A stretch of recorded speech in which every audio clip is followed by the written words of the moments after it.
Alright, hello and welcome to Lab 3. This one is all about hash tables, so the ones you know and love from CSCI 41. We're going to revisit them with a more number theoretical twist. We're going to implement closed hashing in this lab, which is also called open addressing, which is no fun because those are very hard to keep in your mind at the same time. So without further ado, let's talk about the first feature of C++ that I want you to use. Perhaps it's brand new to you. It's called an enum. It's short for enumeration, so I guess you could pronounce it enum as well, but that's harder for me, so I say enum. And it's another way to make your own type. So in addition to, of course, structs and classes, you can make your own type with an enum. You can make an enumeration of things. And if you scroll down on this documentation page enough, enumerated types, it's just you say enum, give it the name, and then you comma separate a bunch of different values that you want this thing to have. It's like you're enumerating every possible value that your type can take. That's the idea. So like here's an enumeration of colors, like here's every color that the program is allowed to use, and you can make up any name in here, and those are the values of your type. It's really cool. So with that idea as an example, let me make an enum for ice cream flavors, for example. So I guess the first thing to notice is you could get away with using strings for everything. You don't technically need enums, like string flavor. And you can represent ice cream as just strings. And it's like, all right, this one's vanilla. But you run into problems with this because, like, what if the user gives you a lowercase v and, like, you make a typo? Is that a different kind of vanilla or something? You don't have very strong guarantees, and enums solve this problem. We get more guarantees. More guarantees. And they're compile time guarantees with enums. And so that's worthwhile. So you could get away with just using strings or like integer codes for different ice creams that you want your program to use, but an enum is definitely where it's at. So the idea is you say enum, and then you give the name of your type, like we'll call it ice cream, and then you give some curly braces, and then in between these curly braces, you say, and you comma separate all the different values that you want your ice cream type to have. So an ice cream can be vanilla, it can be chocolate, and it can be strawberry. Let's pretend we're purists, and that's the only 3 ice cream flavors that exist that we want our program to use. So those are the things. It's just like a struct where you put a semicolon in the end. And the idea is we just made a type called ice cream. And like it's a cloud, and it holds 3 different possible values. You have to spell it out. There are only 3 things that you can make ice cream with. It's vanilla, and you got to spell it with a capital or whatever, however you originally spelled it. Chocolate and strawberry. Those are the 3 things that live inside the type, and you can make an ice cream variable now, like this. Like this is the name of a brand new type, and you can call it like, I don't know, ice cream. This was flavor. Maybe flavor 2 over here can be vanilla. And it's just no quotes or anything. It's the name of the thing that you put in here. It's like an identifier. And so under the hood, this is like getting some like code, like this is the code 0, code 1, code 2, but the compiler's enforcing the fact that the code could ever only be 0, 1, or 2. That's only ever vanilla, chocolate, or strawberry. All right? That's the idea. So it's a brand new type that is constrained to be whatever you allow it to be within that definition. And so that's an enum. Hopefully that makes enough sense. You're going to be using that in this lab. And then also, of course, you're going to be implementing a hash table, and we should talk about that. Let's bring it back to our minds, right? So a hash table is just a fancy lookup table. It's just an array with a number of things that we call buckets, and those are your indices into your table. And the idea is you would like to be able to map arbitrary types, not just numbers, into elements of your lookup table. So you need to have some way then of taking maybe strings and spitting out some integer so that you could then use that integer to go and look up in your hash table at some index. Okay, so that's what hash tables are all about. And like unordered map in C++, that's a hash table. It takes a key and it maps it to a value. Okay, so it involves 2 types, and again, that key needs to be convertible to a number. You need to be able to what's called hash it, right? So you need a hash function that takes these names or strings to numbers, which can then be used as indices after you shrink them down. So for example, like if I want to add myself, my own phone number into this hash table. Like I need this hash function to work and understand that my name maps maybe to the number 2. Okay, that's the goal. So yeah, you need to be able to convert things, arbitrary types, whatever your key is, to a number. And that number, if you shrink it down with like the modulus or something, that will tell you where to go in your lookup table to go and find that value or to place it in the first place. All right.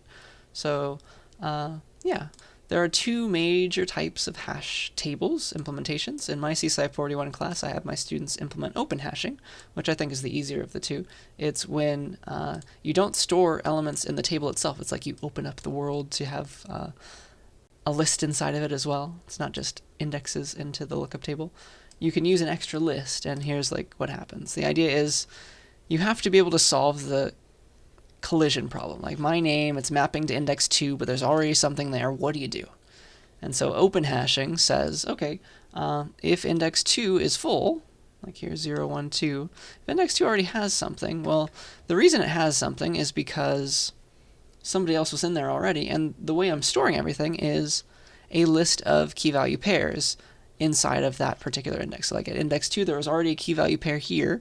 That was the only noted in the list. And then if you're adding me, if I also map there, like my name also maps there, I'm going to add the key value pair of my name and my phone number as well. And so now I have 2 things living at that list. All right, so you can use an extra list. You can open up the table to allow lists inside.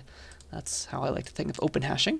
The alternative is closed hashing. If you go somewhere and you notice that index is full, like your bucket is being used for the value, you also have to store the key, of course, but if that was already in use, index 2, I need to find another open index, another empty index here that I could fill, because 2 is filled up. I cannot like add a list at the end. It's just, you can only store the value.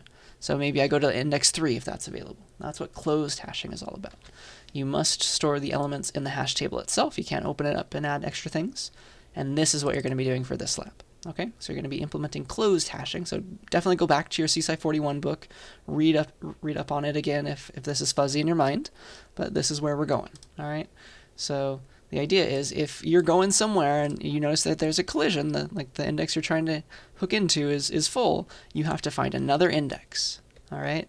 You have to search for an empty spot somewhere else, and search is key.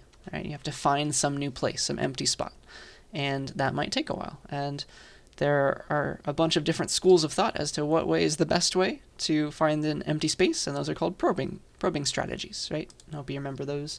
So let's talk about now all the different probing strategies. Let me refresh your brain on all this stuff. All right.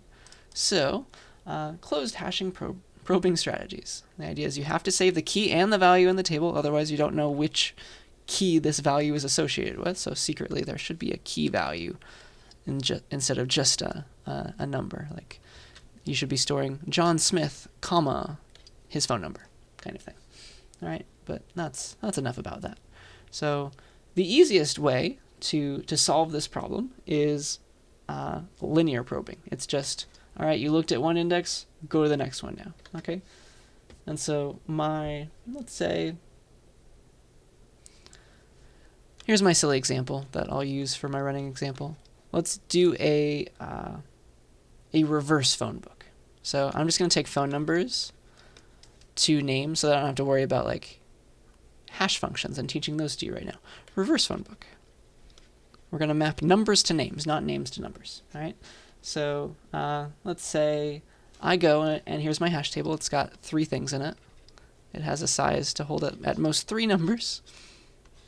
It's a very small phone book, but here are the indices. And let's say that, I'll move this up so I can give myself some extra room. Let's say that I'm going to insert my name or my number and map it to my name. And let's say, I don't know, let's make numbers very small. So like my number is 55 or something. That's my phone number. And let's say that our hash function h takes that to index 0. That shrinks the number down. We get index 0. And so I'm going to insert into my table, like I have an empty space here. I'm going to map my number. You always have to save the key and the value to my name. Let's pretend that phone numbers are only 2 digits long. So that's my number mapping to my name. That's being stored in the hash table. And now let's pretend that I get my cat a phone number, and of course his will be the next one after mine, so his number will be 56. And let's pretend that the hash function will also, after maybe shrinking it down, will also send that to index 0.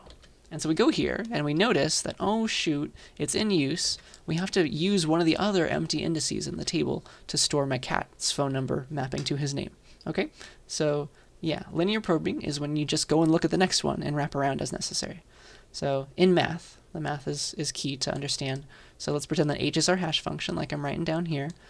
The next index to try, like you have a bunch of trials, right?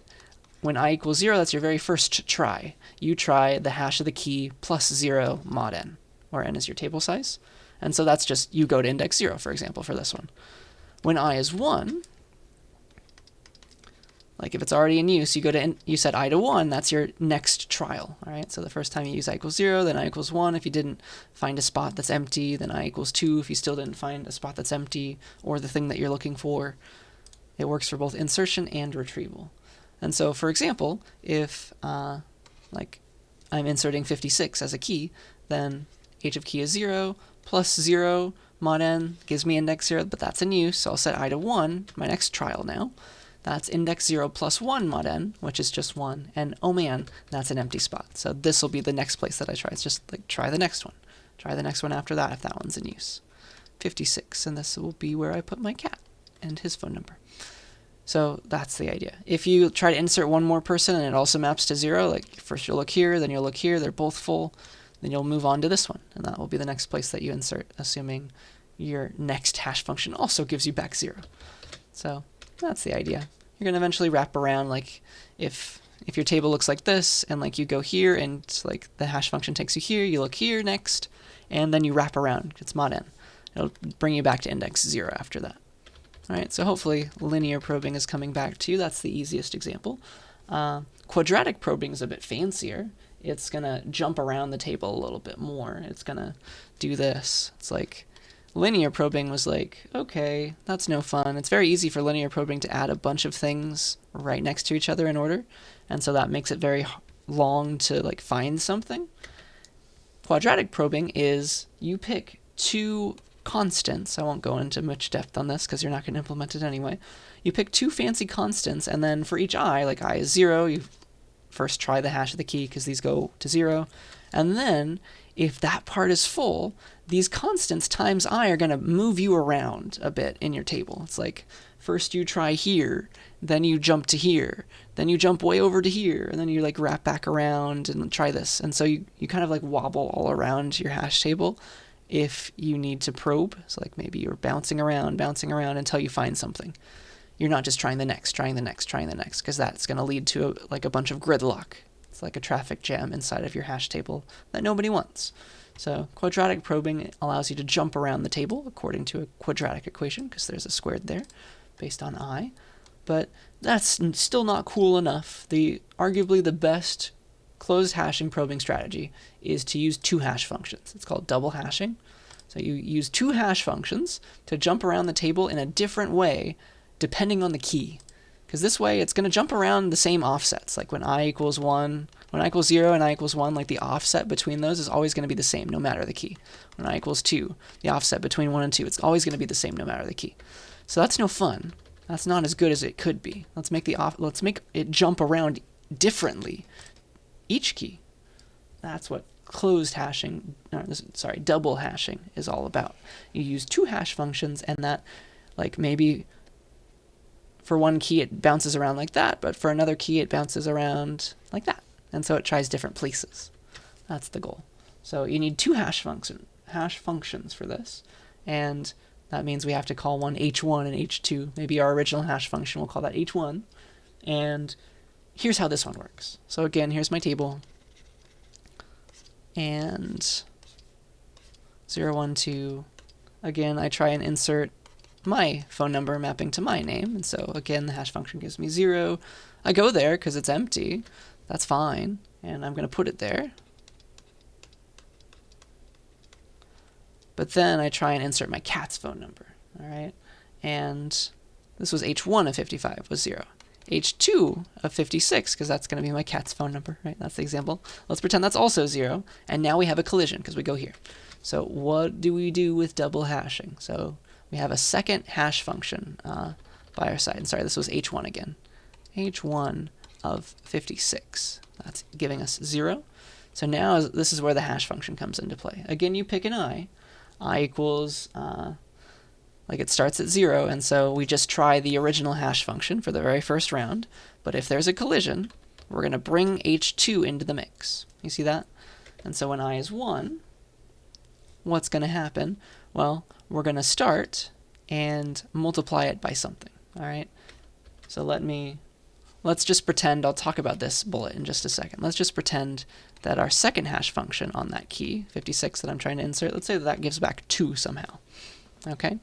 And that's going to allow me to jump around the table in a different way. It's always depending on the key. So h1 of key is 0, I is 1 because that's my next round, and then h2 of the key 56 that I'm trying to insert into, that's going to give me back 2.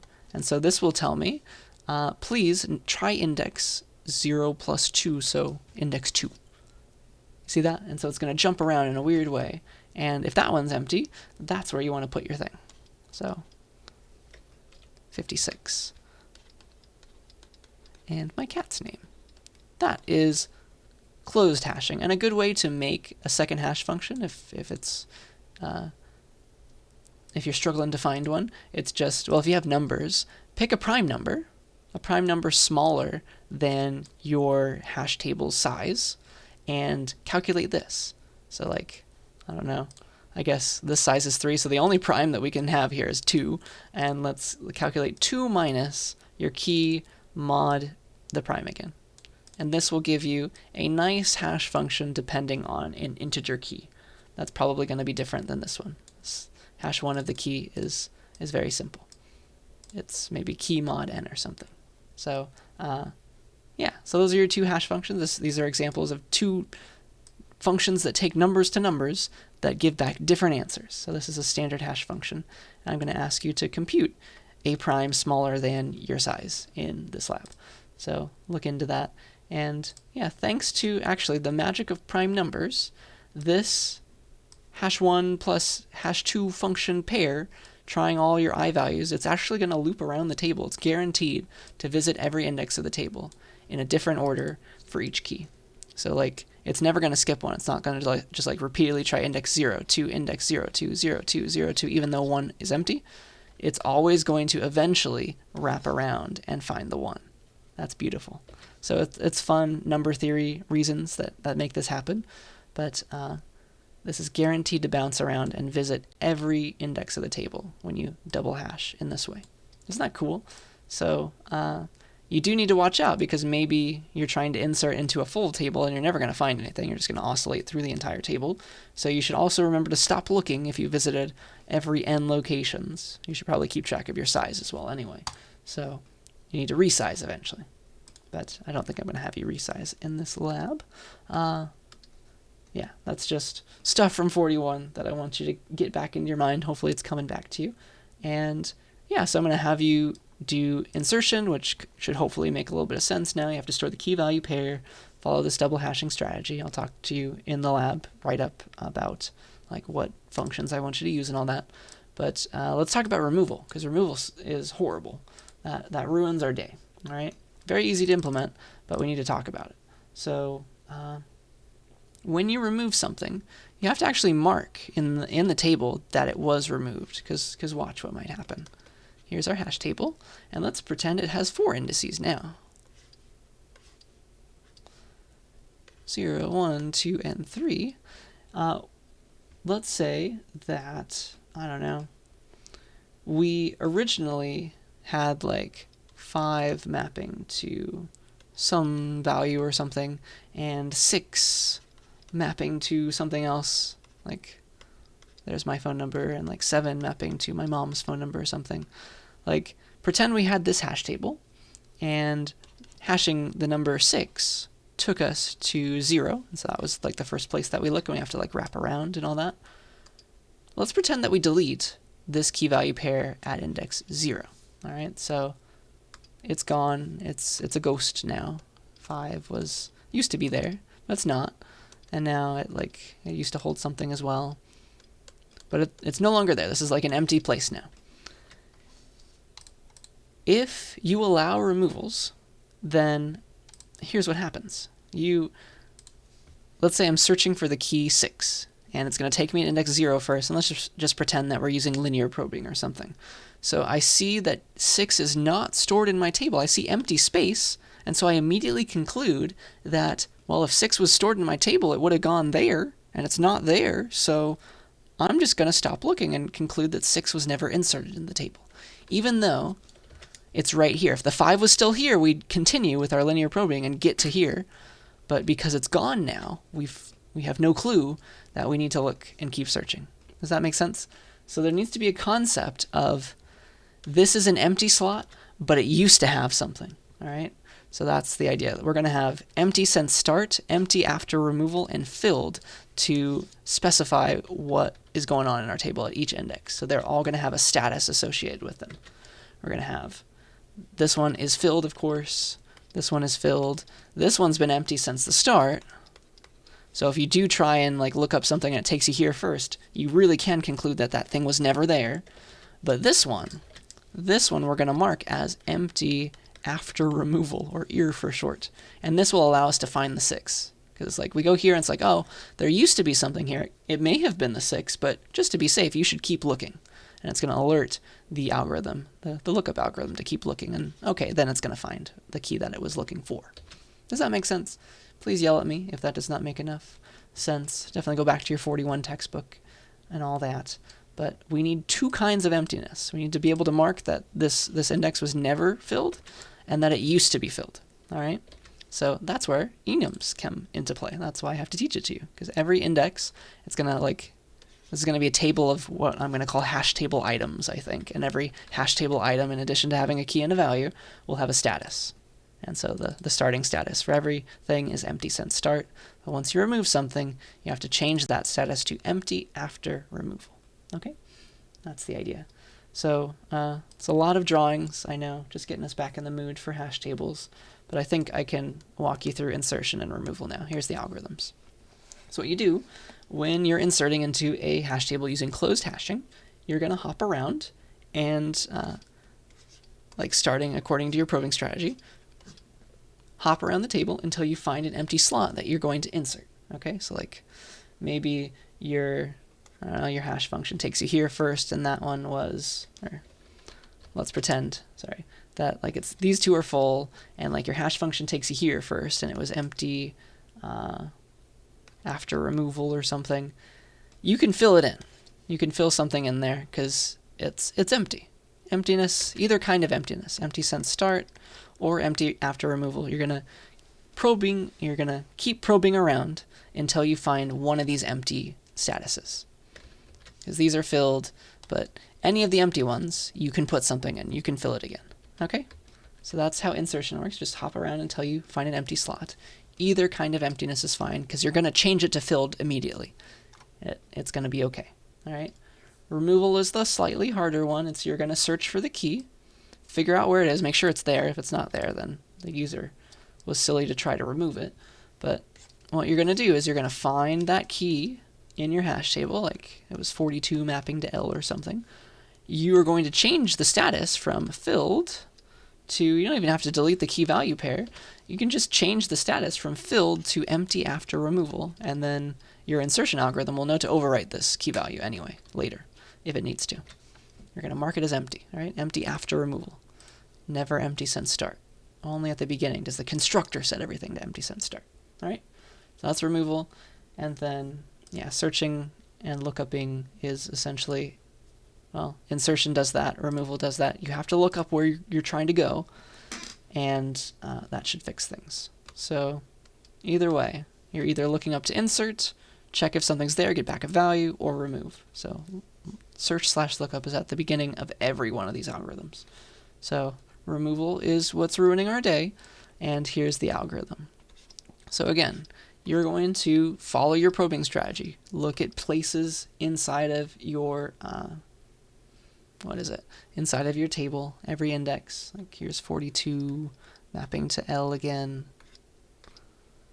And here's empty after removal. Here's empty since start. Obviously this one is filled. And then, I don't know, here's another one, 55 mapping to something else. There. So what you're going to do is you're going to hop around. Like let's say I'm looking for, I don't know, a place to insert. And so maybe my hash function takes me here first, but that one's full. And so I'll wrap around until I find, according to my probing strategy, I find something empty, and I can change that there. I can fill it now, okay? That is the idea. If I'm searching for something, I don't know it's there until I either see empty since start, which I know it never was there, or I see the value itself, all right? Empty since start is the only way of knowing that it was never there, all right? Or I visited every index of the table. But let me just walk through the bullets, I guess. So you're going to hop around until you either find a filled element with the key that you're looking for. So of course, like if you like jump around to like from here, then you jump to here, maybe 55 was what you're looking for, you're good. It's filled and it has the correct key. So you can return the value that was associated with it or update it or remove it, whatever you're trying to do. That's fine. You also hop around and you stop once you find empty since start, because let's say that you're looking for the number 49 or something. Like first your hash function takes you here, then maybe you're using linear probing, it's taking you here. Empty after removal, you don't know if it was the thing you're looking for that was removed or something else. So you want to keep searching according to your probing strategy. The second you get to empty since start, you know that that thing you were looking for, if it was here at all, it would have been inserted there, right? But that is empty since the beginning. That thing that we're looking for was either removed or it was never there to begin with. So you didn't find the thing. That's how you hop around. And so you keep continuing. Keep continuing when you see empty after removal, because you're not sure if it's the thing you're looking for or not. It could have been something else that was removed, but you want to continue the probing strategy. Okay? That's the idea. You keep continuing as well when you see a filled element with a different key, because like the probing strategy was saying, all right, if this one's full, I'll find another spot to fill. That's the idea. So you have no clue if you see something that's not what you were looking for, if that's the last place to stop. No, you should keep going until you find either the thing you're looking for or empty since start, all right? The only other time you should stop looking for what you're trying to find is when you visited every node in the table and you still didn't find what you're looking for. If you have bounced around every way and they're all filled, none of them are empty since start, maybe they're all empty after removal or filled, and if you visited all of them, if this one is ear as well, if you visited every single one and you didn't find what you were looking for, obviously it wasn't there. Okay, so you should keep a count, because you're going to be implementing, of course, double hashing, and that's going to jump you around in weird ways. You can't just like count very easily, so you should keep a counter for yourself. All right, so you'll stop looking also once you've visited all n nodes. All right, so hopefully this is jogging your memory. Consult your CSCI 41 textbook for all this, but the fact that there are primes involved, that is why this is a topic for this class. All right, so let's look at the write-up and the code, and that should do it. So again, about double hashing, here are the files. The name of the class that you'll be implementing is called hashmap. You'll be working in hashmap.cpp. And so yeah, here's the class. We're going to make it easy on ourselves. Ints are going to be the keys in our hash map, and strings are going to be the values. So it's like a reverse phone book all over again. All right. So definitely go back to your 41 textbook if you can. There is also this website, this page. If you scroll down it, if you have lost your 41 textbook, this is a good page that has some implementation and a good write-up, I think, on double hashing. It doesn't teach you to remove, though. You'll just have to look at the slides for that. But I've tried to be as helpful as I can with the comments in that hashmap.cpp file. And so I've made some tests for you. Just get those passing, make test hashmap and run it like this. And that is your implementation. So not a whole lot here. It's all in the comments. So vim hashmap.h. And so here's the type that we're going to be implementing. Like here's your status. And here's the hash map. This is a hash table. All right. We're going to implement it using a hash table. And it's got a constructor. You can insert a key value pair, and again, keys are ints, values are strings. Check if something exists in the hash table, return true or false, true if it's there. Access the value associated with a key in the hash table, throwing an exception if the key's not there, and then remove a key from the hash table. Okay? There's a bunch of private methods just for us, the implementers, to worry about, and definitely read into those. Like here's your hash functions, You're going to have to check for primality so that you can figure out the second hash function, find the next empty index, find an index of a key in the table. That should all help out. But here are the two fields in this hash map. It's the actual hash table itself, which is a vector of hash table items. I'll get to that in a second. And then also p. P is a prime number that you're going to use in your hash, your second hash function. It's the implementation that I was talking about in the slides up here. You'll be doing something like that, which allows you to visit every index. It's going to be great. So that's the idea there. But yeah, all the work is eventually going to reach this table, and it's a vector of hash table items. So at every index, you have a hash table item which holds a key value pair that's being stored in there, potentially garbage if the status is still empty, but otherwise it's been filled.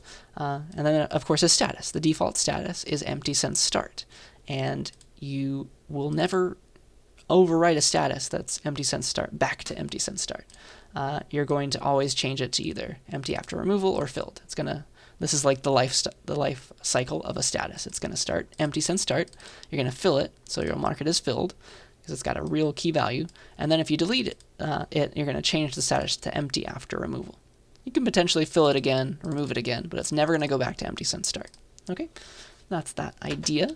And then, yeah, hashmap.cbp is where you will be living for this lab. So here's the constructor. You should, it's setting the table to be of a certain size, just empty garbage values, uninitialized. Your job is to set the p member variable to the first prime number that is smaller than the size of your table. So whatever the size was given, use that to find the first prime number smaller than it, and use that to set the p, and that will be used in your second hash function there. You can use the isPrime function in the constructor, of course. So implement the isPrime function that you've already made in lab 0 and have it be useful for you here. Okay? And then here are your two hash functions. I've already given them to you. So the first hash function is just key mod size, and then the second hash function involves that prime p that you calculated. And so it's very important that it really is a prime number. Otherwise, it won't visit every index of the table. And then, yeah, the rest kind of makes sense. It's like find empty index. So you're going to start, like, this is when you're going to insert. You're going to find the next empty index, and here's the key that you want to insert a value for. And so this will be a helper method that you call in your insert method, for example. And so you're going to implement the probing strategy here. You're going to use double hashing, and this is going to be your probing strategy. Set I to 0 at the start, and keep checking, hey, does this index hold something? If not, I++. Hey, does this index hold something? If it does, I++. Or if it's filled, keep checking. Got to find an empty one. I++, if it's filled, keep going until you find something that's empty, either since start or after removal, and that will be an empty index for you that you can return. All right. Return an index that is not yet filled, according to the probing strategy. Find index of key is very similar. It's going to be a very easy adaptation from this find empty index. It's, again, use the probing strategy to go and find the key somewhere in the table. Give back the index in the table of that key. Okay? That's the idea. Do watch out. Maybe the thing that you're looking for isn't there. All right? Stop if it's not there. You can return some dummy index like a -1 or something. That's the user's fault if they're looking for something that's not there. Insert, you'll be using this find empty index helper method in your insert method. This is what the user uses to insert a key value pair into your hash map. One thing you will need to watch out for is if the key is already there, so you will need to use this one too maybe, if the key is already in the table, then you should just update the value there. Don't like reinsert it at a new index. You have to overwrite what's already there. Otherwise, if it is a key that is not in the table yet, you better create a new thing. You better fill in an empty index with the find empty index. All right? Go into the table at that empty index and set the key value to what you were given. And then, of course, remember to change the status of that slot to filled. All right? If the key's already in there, it's already set to filled. So that's the idea. Exists. Similar. Return true or false if the key is in the hash table. If the key maps to some value, you could use find index of key very easily for that. I think that's the one you want to implement and then use there. At is supposed to return the value that is mapped to by the key, and we're going to return it as a reference so that we can potentially change it if we want to.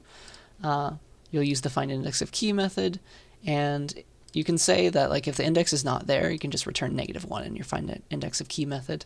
And here you can just like easily go to the table, like do table at whatever index find index of key gives me. And if it's -1, you can just let the table throw an exception. That's the user's fault. So you're good there. This one can be an easy implementation, just following the find index of key. Just go into the table, get the value back, return that. And then finally remove is the last method here. So like find the index of the key you're trying to remove, go there, and it's very easy to implement. Just set the status to empty after removal. You don't even have to like reset the key or the value. It's just you're never going to look there because it's not filled. That's the idea, right? So yeah, there's no need to change the value that's there since we skip anything that's empty, either kind of emptiness, right? If you need to put a value there, you'll just change it in the insert method. That's the idea. So you can overwrite it later. So that is the remove method. So all the things that I hope and assume that you have seen in 41 already. It's just closed hashing this time with some primes involved, our 2 hash functions, and that double hashing probing strategy. All right. So do yell at me if you have any questions about this stuff. Oops, I'm updating things and I didn't want to. This is going to be all that you implement is the .cpp file. I've made you a test file that just like checks if everything works out. Here's a hash map of size 101. It's just inserting some numbers and names and just making sure it's all there.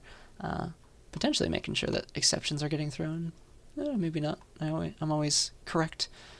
Here I am filling up the hash table, for example, making sure that all the edge cases work out even when the table is full, stuff like that. So get my test passing, the complicated one and the simple ones, and that will be your score. So yeah, the only thing that you implemented was the hashmap.cpp file. I have 2 involved tests, so I'll give you 10 points for each test, and that is your lab. So this will be due on the 17th, so that's week 10. So you got plenty of time to get on working on it, and yeah, ask me if you have any questions. I believe that is all that I wanted to talk to you about. So yeah, that is lab 3. Good luck, and I will see you next time.